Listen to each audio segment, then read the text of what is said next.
পৃথিবীর সূর্য অস্তমিত হওয়ার চূড়ান্ত সময় যখন আসবে তখন পৃথিবীতে বড় বড় 11টা বিষয় সংগঠিত হবে।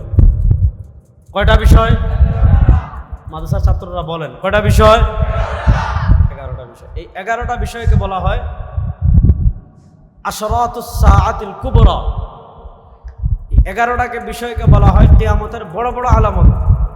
যেমন জহুরুল মাহদি, মাহদি আসবেন, খুরুজুদ দাজ্জাল, দাজ্জাল বের হবে, নুজুল ঈসা, ঈসা আলাইহিস সালাম অবতরণ করবেন, খুরুজ ইয়াজুজ ওয়া মাজুজ, ইয়াজুজ মাজুজ বের হবে, খুরুজ দাব্বাতুল আরদ, দাব্বাতুল আরদ বের হবে, তুলুউশ শামসি মিন মাগরিবিহা, সূর্য উঠবে পশ্চিম দিক থেকে, সালাসু খাসফিন ফিল আরদি, পৃথিবীতে 3টা ভূমিকম্প হবে, খাসফুন ফিল মাশরিক, একটা হবে পূর্ব প্রান্তে, ওয়া খাসফুন ফিল মাগরিব, একটা হবে পশ্চিম প্রান্তে, ওয়া খাসফুন ফি জাজিরাতিল আরবি, একটা হবে পৃথিবীর মধ্যভাগে, এরপরে শেষে একটা আগুন বের হবে।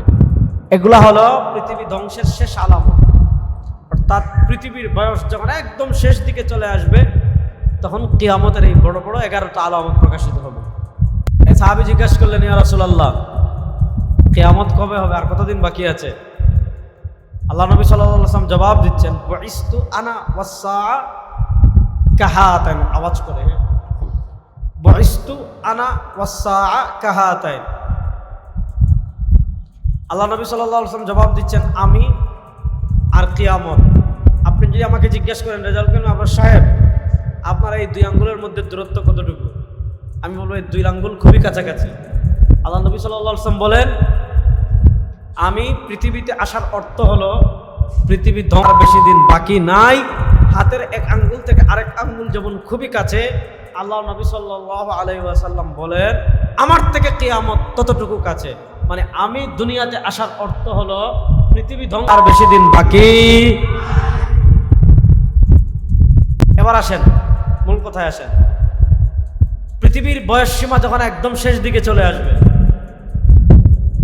পৃথিবী যখন তার শেষ সময় চলে আসবে, পৃথিবীর সূর্য অস্তমিত হওয়ার চূড়ান্ত সময় যখন চলে আসবে, তো পৃথিবীর সূর্য অস্তমিত হওয়ার চূড়ান্ত সময় যখন আসবে তখন পৃথিবীতে বড় বড় 11টা বিষয় সংগঠিত হবে। কয়টা বিষয়? মাদ্রাসার ছাত্ররা বলেন কয়টা বিষয়? 11টা বিষয়। এই 11টা বিষয়কে বলা হয় আশরাতুস সাআতিল কুবরা। 11টাকে বিষয়কে বলা হয় কিয়ামতের বড় বড় আলামত। যেমন জহুরুল মাহদি, মাহদি আসবেন, খুরুজুদ দাজ্জাল, দাজ্জাল বের হবে, নুজুল ঈসা, ঈসা আলাইহিস সালাম অবতরণ করবেন, খুরুজ ইয়াজুজ ওয়া মাজুজ, ইয়াজুজ মাজুজ বের হবে, খুরুজ দাব্বাতুল আরদ, দাব্বাতুল আরদ বের হবে, তুলুউশ শামসি মিন মাগরিবিহা, সূর্য উঠবে পশ্চিম দিক থেকে, সালাসু খাসফিন ফিল আরদি, পৃথিবীতে 3টা ভূমিকম্প হবে, খাসফুন ফিল মাশরিক, একটা হবে পূর্ব প্রান্তে, ওয়া খাসফুন ফিল মাগরিব, একটা হবে পশ্চিম প্রান্তে, ওয়া খাসফুন ফি জাজিরাতিল আরবি, একটা হবে পৃথিবীর মধ্যভাগে, এরপরে শেষে একটা আগুন বের হবে। এগুলা হলো পৃথিবী ধ্বংসের শেষ আলামত। অর্থাৎ পৃথিবীর বয়স যখন একদম শেষ দিকে চলে আসবে তখন কিয়ামতের এই বড় বড় 11টা আলামত প্রকাশিত হবে। এই 11টা বিষয়কে আমরা বিশ্বাস করি। আমরা বিশ্বাস করি কি করি না? বলেন আমরা বিশ্বাস করি কি করি না? অনেকে বলে যে মাহদি আসার আগে মুসলমানদের আর ভাগ্যের পরিবর্তন হবে না, ঈসা আলাইহিস সালাম ছাড়া ইহুদিদের সাথে মুসলমান আর পারবে না। এগুলো ভুল কথা। মাহদি কবে আসবে এটা জানেন একমাত্র কে? দাজ্জাল কবে আসবে একমাত্র জানেন কে? আর কিছু আলামত দ্বারা আমরা বলতে পারি যে বেশি দিন বাকি নেই, কিন্তু তাও কতদিন একমাত্র আল্লাহ জানেন। সুতরাং আমরা মাহদির অপেক্ষায় বসে থাকবো না, আমাদের যার যা কিছু আছে তা নিয়ে ইনশাআল্লাহ বলেন হিন্দু আধিপত্যবাদী শক্তি বলেন, সকল আধিপত্যবাদী শক্তির মোকাবেলা করা, সেটা হিন্দু আধিপত্যবাদী শক্তি হোক, সেটা জাহুদি আধিপত্যবাদী শক্তি হোক, সেটা খ্রিস্টান আধিপত্যবাদী শক্তি হোক, পৃথিবীর সকল আধিপত্যবাদী শক্তির মোকাবেলা করে এই শতাব্দীতে ইনশাআল্লাহ বলেন, ইনশাআল্লাহ বলেন, এই জোরে বলেন ইনশাআল্লাহ।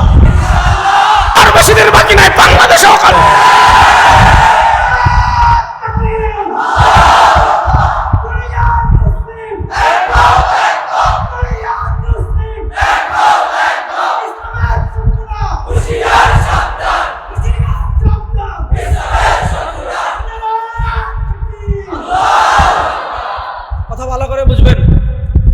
আমরা মাহাদির অপেক্ষা করব, না না না। আমরা ঈসার অপেক্ষা করব, না না না। ইনশাআল্লাহ আমরা প্রস্তুত আছি তো যুবকরা? ইনশাআল্লাহ। কয়েকজন বাকিরা রেডি নাই না? প্রস্তুত আছেন তো? ইনশাআল্লাহ এবার খেলা হবে ইসলামের খেলা, ইনশাআল্লাহ। ইনশাআল্লাহ বলেন। এবার আসেন তাহলে আমাদেরকে করতে হবে কি?